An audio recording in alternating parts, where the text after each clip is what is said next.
love historical homes. And I'm originally from Oregon, and they really don't have these kind of homes there. And I love history. The West is newer, I suppose. It doesn't have as much history as the South. And so anyway, we started looking online, and the price of housing out West is like California. It's very expensive. So we saw homes out in the South. We looked in Tennessee first. You could get an 8-bedroom Victorian for $99,000. So we're like, oh, okay, that's what we really want. So we moved to Tennessee first, and we lived in a 1910 farmhouse on 10 acres, and that was great for 5 years. And we had large gardens and things like that. And then my kids ended up moving out, for college. So I couldn't take care of that property anymore. And I still hadn't had my Victorian home I really wanted. So we looked down here online, and we found one in Union Springs, Alabama, that was 5,000 square foot, 8 bedrooms, just beautiful winding staircase in the living room that was mahogany and big stained glass window, but not the right area for work or my kids. So we saw this one here in Oxford, Alabama. And so we came and looked at this one, and it took a few months to buy it. We still weren't sure, but we did end up purchasing it. And it's just been this kind of home that I've always dreamed of owning. So that's why I bought the Oxanna. First impression when we first pulled up, it was a beautiful home, Victorian era architecture. I mean, you just automatically fall in love with it when you pull up. Just the neighborhood. It's like a old railroad town, but it just gives you that old back in the day kind of feeling. First feelings going into the house, it was like kind of a heavy, staticky kind of energy, you can say. Definitely brought you back into time. Renee did a wonderful job of decorating the house with antiques. So you really felt like you were back in the late 1800s, early 1900s in the house. So it kind of made it, we really made it special because we were there to investigate. And it was, like being there with the people that lived there. It was named Oxanna briefly in this area, and then eventually Oxford. So I thought it'd be great since this was owned by the founders of the town, the Cooper family. And they did move to Oxanna first. So I named it the Oxanna Victorian. Charles was born in South Carolina, and a wealthy family. They ended up moving to Anniston, and they owned several hundred acres there. And then they had a falling out because they wanted to annex part of his land, him and the Noble family. So anyways, he ended up moving here because, he didn't want to agree with what they were doing. And then him and his sons ended up founding most of Oxford for the businesses, the First National Bank, a textile company, grocery markets, all kinds of things. Charles and Harriet. Harriet was your typical homemaker. She was very prominent in her community. Socials, tea time, things of that sort that were very common during the late 1800s and early 1900s. That was something that she was. So she was more of the beauty of the home. Where Charles was your typical successful businessman. He had a business mind that had been passed down through generations. Even his ancestors, his father, grandfather, were very prominent in South Carolina, in Edgefield, South Carolina. They owned many, many locations. And when they migrated south, and the Cooper dynasty migrated south, that business mind that Charlie is what he liked to be called, Charlie Cooper, it continued on, and it was passed down to his sons as well. They were very, very big in the community, bringing things, and that's why Oxford is as successful as it was because of the Cooper family. Mary Cooper, I believe she longed to have children of her own. Mary was, she had a very sad personality from what I've read of public stories and such. Mary Cooper wasn't as outgoing as her siblings were. She did live, as Renee said, down the road here.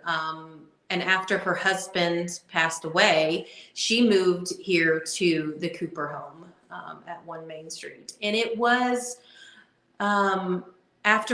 she had a sibling that passed away, and she took the child, Mary, and raised her as her own. I mostly know her personality from encounters with her spirit here at the house. But she was married to Robert Reed. She was the second wife that he had. We haven't really gotten any information on Robert. He's almost like a ghost, as Crystal puts it, because we can't find a lot of information on him. But he seems to be a very domineering spirit. Mary didn't seem very happy with him. They ended up moving to a house 3 houses up, which the house is now burned down as of last year, unfortunately.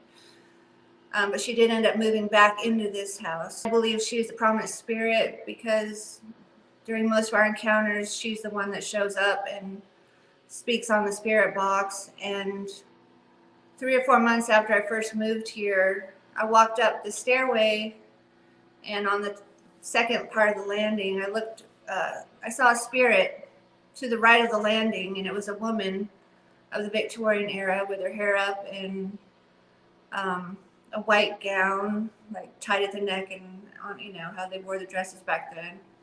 And she looked over briefly at me, and then she disappeared. And 2 days later, I ended up looking at some photos, and it was Mary Cooper that I had seen. And I felt like she's been very protective over me personally, because Robert's here, and he really affects men that are in the house, whether it be tenants or whatever. They just get really mean and angry. And when he comes in the room during our investigations, she gets really quiet and leaves the room. Well, when we first walked through the house, it was just beautiful. I like old Victorian houses, so it was awesome just to be in there, and you could just feel something there when we was in there, and just walking through the house and the upstairs really got me, because I felt more upstairs than I did anywhere else. So when I first entered the home, you could instantly feel like spirits inside, like they were talking to us as soon as we entered. When we first was doing the walkthrough, that room downstairs, not the yellow, but the other room, that's where we kept picking up the woman's voice. I did a walkthrough and I could pick up a woman's voice at that doorway. And then Michael did a walkthrough and he picked up the same woman's voice at that same doorway. It was crazy. When I entered the Oxanna, when we came in, we went upstairs. The upstairs has a lot of energy to it. It was kind of like thick, kind of hard to walk through kind of feeling. I remember specifically feeling a little heaviness up on the second floor. That seemed to be more like just a little bit of a different atmosphere than the downstairs level. When we first walked in, we heard the disembodied voice of a woman, and you could just hearing screams and like cat balls going First off. time walking around, I can tell the main first room I walked into was the parlor room, and I did feel like something cold presence there. I mean, I never felt that before. Like I said, this was my first time, and also first time being in this kind of Victorian house, and also smell of cigar in the parlor as well. But you can only feel it like one part of the room, but not anywhere else. We're here to talk to you tonight. If you'd like to join us in the parlor room for a smoke or a good game of checkers, you're welcome to use that ball in the middle of the floor to get some energy. so you can talk with us.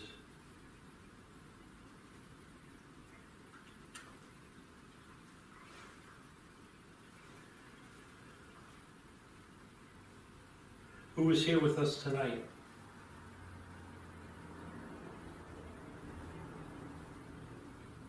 Was it Clark Wilson?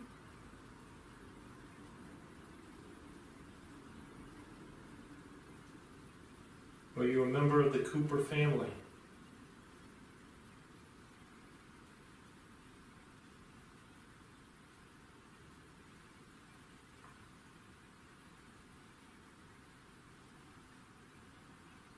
Are you coming down the stairs right now?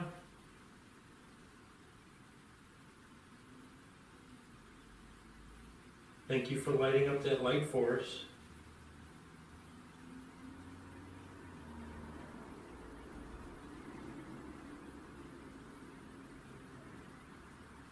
Please come have a seat in here with us.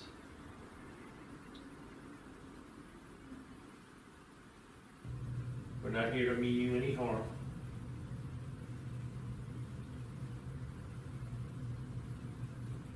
Are you back up on the steps? My name's Paul. I'm Angela. Troy. Kitty. Brian. And we just want to talk with you. There's like little cold spots in the house, especially like what we called like the cigar room. And there weren't like any drafts, there weren't any like windows open. When we first started our investigation, and we're doing an EVP session, and we're all sitting in what we call the parlor room.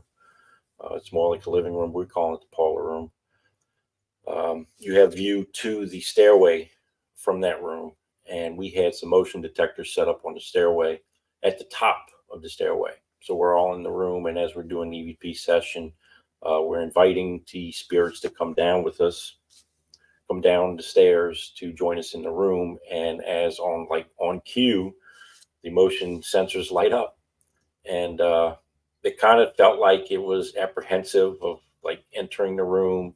And a few moments later, they lit up again, and it's like it went back upstairs. Didn't want to fool with us at first. I think it was kind of getting a feeling of us. You know, there's 5 people in that room investigating. So that was really cool. That was our first catch of the night. This house somewhere. Will she be so kind as to come into this room?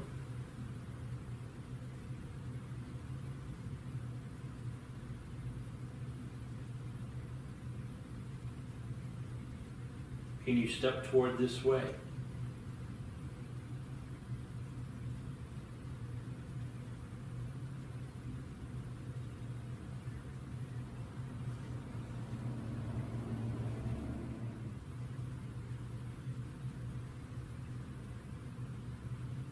There we go. Is that you over there by the table? Can you push that ball again? You can knock it off the table, it won't break. Well, we're doing the nighttime investigation. Sit on the couch. I know one of the cat ball lights went off to the right of me, and also there was like a really cold feeling on my left hand. I was trying to see what it was, but my right hand was warm. Left hand was like really ice cold, like I've had ice in my hand. It lasted just for a little while, and then it went away. So I'm not sure if Mary or whoever was, holding my hand at that time. Never felt anything like that before. Witnessed a lot of paranormal while we were there, just for one night. So imagine staying there a whole weekend. We'd probably, it was just crazy. Between the disembodied voices, the crazy amount of EVPs that were so clear. We seen balls of light. The cat balls would go off constantly in the yellow room upstairs. It was like it would go off there, and then it would go off the dining room table downstairs. And it was kind of like that. Those 2 rooms line up. So it makes you think of the portal that's supposedly there being true. One of Troy's teammates said that this chair right here felt a lot of energy. So I'm gonna spend some time in this room. We have a REM pod on the chair. K2 meter. We have a REM pod on the rocking horse. We have a Motion sensor placed in the chair. And like that. Got our little, I guess you'd call this Oh, an energy energy. pump. Yeah, look at that. Energy pump there. Energy pump that the spirit can use rather than drain our batteries. Angela, where do you see the little girl at? She said, check out the little girl I keep picking up. Remote viewing is when I take my consciousness and I can actually focus my consciousness in another location as if I'm physically there, but I'm not physically there. And I can connect with that location psychically. I have many different abilities. I can see, hear, talk to spirits. I can pick up what they're feeling. I can sense their emotions. And they communicate with me and I with them through various means. I can even sometimes pick up odors that they want to share with me. I will see their memories that they will share with me. I can be touched and I can experience what they're going through from moment to moment. When he went live that night at the mansion, the first thing I saw was this little girl standing on the stairs while you were getting set up, and she was watching you get set up.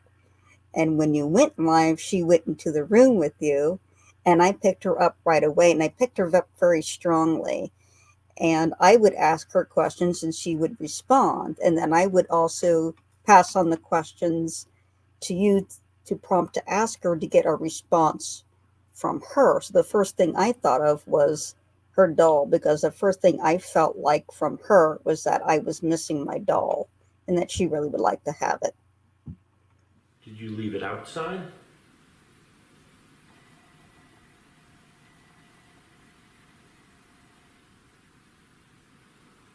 What color hair does your doll have?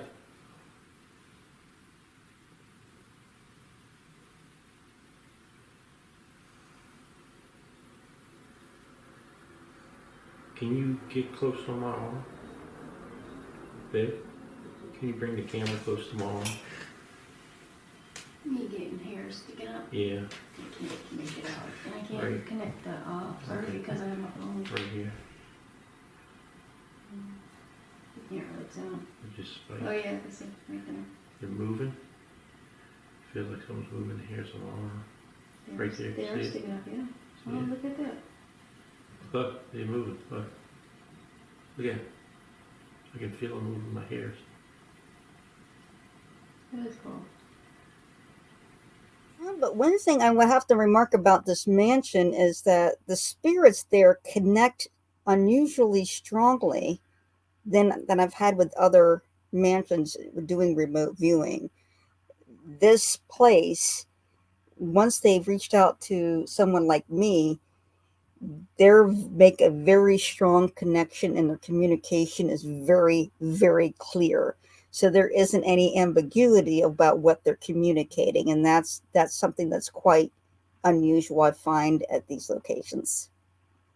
There was a niece, I believe, that Mary, the main Mary, took in and raised. We've caught her spirit hiding in the closet upstairs in the purple room. And it's kind of believed that maybe she was abused or locked in the closet at times. She's got kind of like a playful spirit too. She'll play hide and seek with you. And there's a little boy named Sam that people have actually sat there, mediums have sat there and talked with him while he's rocking on the rocking horse, which I've seen a few times. As the night progressed, we decided to move up into what we called the children's room, just because it had a rocking horse in the room. It was a back corner room. And we decided to go live at that time on Facebook. And as I was interacting with what we was calling Mary, or a child named Mary, the uh, I had sat down on the ground to get closer to the spirit because I felt that it was a child. And I put out my hand for it to hold my hand. And on cue, the palm of my hand got cold like I was holding an ice cube.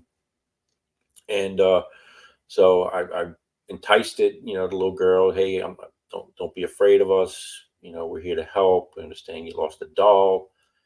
And it felt like she grabbed my arm. And we brought the camera in, and there was like 4 or 5 hairs on my arm that would move back and forth like it was stroking my arm. So it was like a personal experience, but we captured it on camera.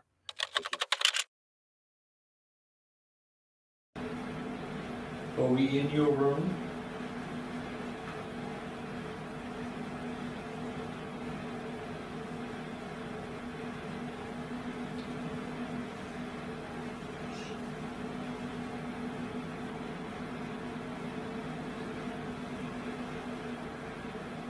Oh, K2 here's no more.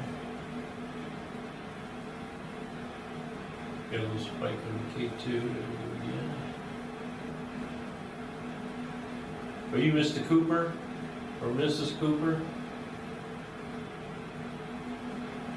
Please light up that light if this is Mr. Cooper.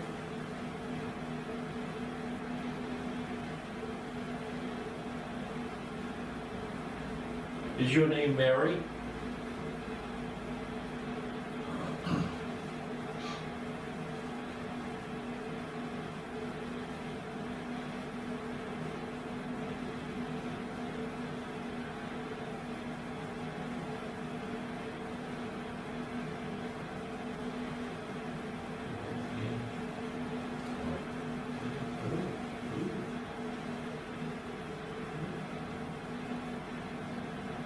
Pretty consistent.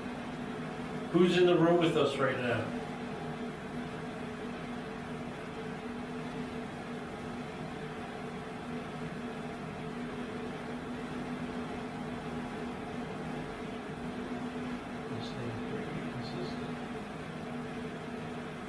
Are you sitting on the bed?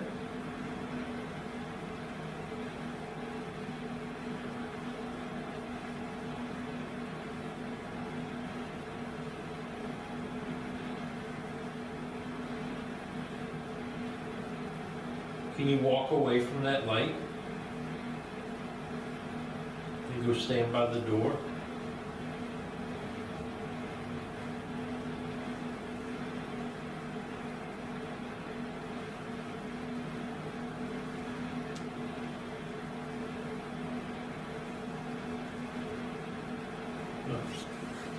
I just heard something rattle over here.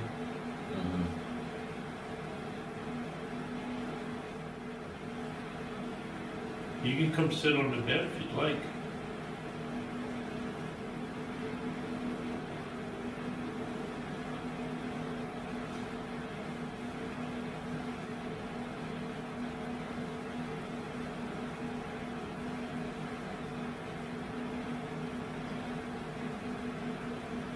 Can you make a noise and let us know that you're here? You can come sit on the bed if you'd like.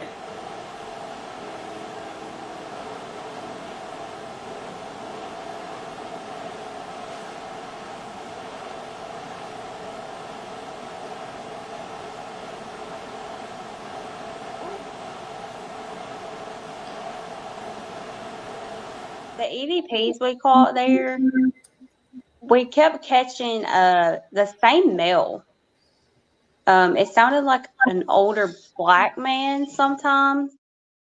And then we have the same female voice come through a lot. And then children voices were coming through. I've documented some EVPs. I've heard they were all in whispers, and the words that they were saying. I've heard like help. I've heard what sounds like I see it. When I was talking about a cat ball that lights We up. actually changed to the master bedroom, which is the back left or the front left corner bedroom. We had gone in, and I sat on one end of the bed, Angela sat on the other. Brian and Kimmy were sitting next to me, and Troy was actually by the door, right outside the door. And we're upstairs, and as we're going through the night, I decided to do an EVP session on the bed. And as I'm doing the EVP session, I broke up the question to a pretty long gap, and I don't remember exactly what the question was. I think it was, if you'd like to come sit on the bed, we welcome you. And it was a good gap in between. When I asked the next question, it was totally silent. And when I did the replay of the EVP, you could distinctly hear a voice say, "Who?" And I got excited because I knew we were silent. We were just all sitting there waiting for an experience to Any little happen. children here that want to play with Duncan? He's our little teddy bear here. You can come over here and pet Duncan. I need Duncan as alive. He's all hot.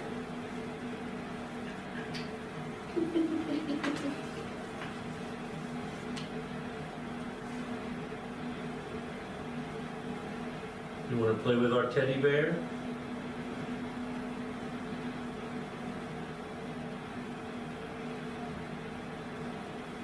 He's very soft. You can touch him and pet him.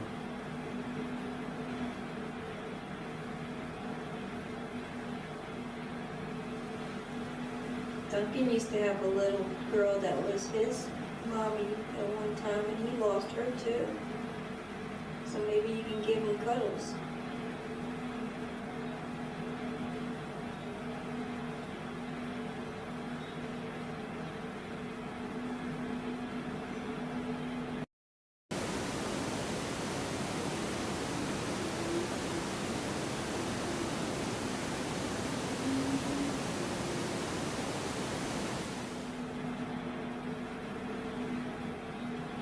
Mary, come see Duncan.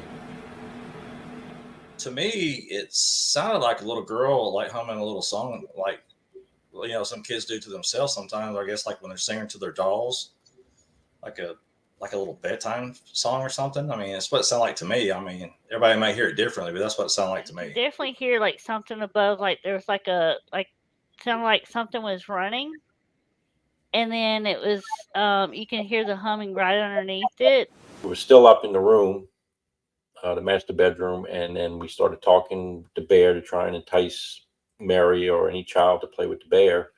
I went back and reviewed that, and at the same time that was going on down in the parlor room, there was a humming, as if it was, I don't know if it was a female or a child humming, but that's what I got.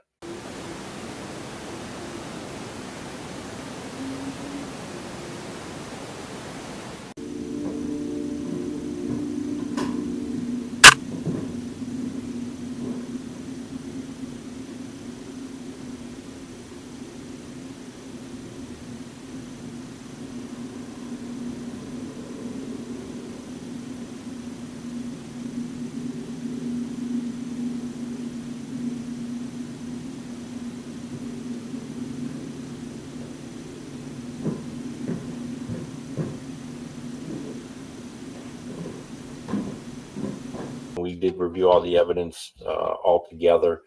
It was a very active place. We got some knockings where we knew there was nobody in the room.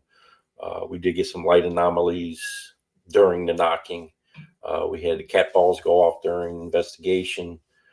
So we have what we would consider evidence of interaction.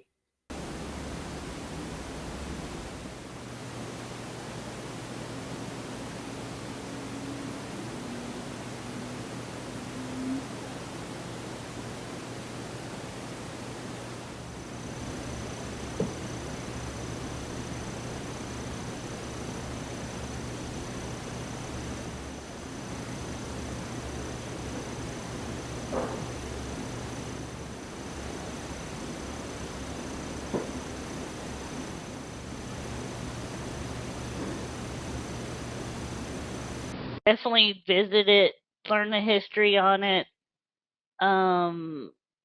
It's definitely worth going there.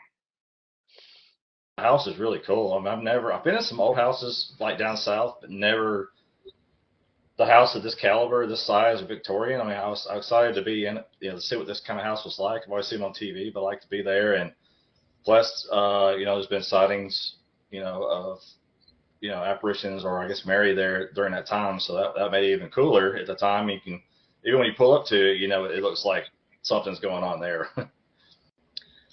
It is a wonderful, beautiful location. The Oxanna Victorian is just it's a super cool place to go.